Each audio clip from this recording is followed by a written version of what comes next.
I read and write a lot. You can see that in all these books. You know, these are real books. They're not props. You know, that's what I do. And when I get up in the morning, I'll pull out one of these books, and it's too early to call anyone. Besides, no one will be able to help me anyway. I'm too needy.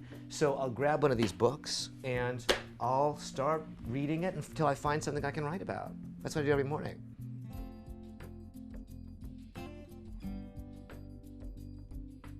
My name's Jeff Nunokawa, and I'm a professor of English literature at Princeton University. In addition to being a professor, I'm also the master of a college. I have no real life at this point apart from that life in the college, so I have all my meals there. I spend a lot of time with students, a lot of time. Hilarious family, and they were dropping their kids off, and they said, "Well, what do you do here?" And so I explained, I have no private life at all. I have no personal life at all, so I spend all of my time with your students, with your kids. And this father says, "It sounds so sad, but you seem so happy."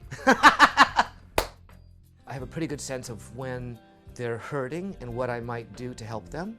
Not because I'm so great, but just because there's an adult in the room who has 40 years on them. And who's there to tell them it's not so bad. You can make it. I can't be in a relationship, and you can see why. Imagine dealing with this 24/7.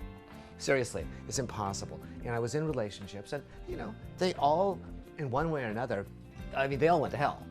There's a lot of different ways of engaging with the world. And in fact, one of the things that I think our society now doesn't appreciate enough are the ways that people can actually inhabit fully this world without being in relationships. Gay or straight or whatever you want to call them.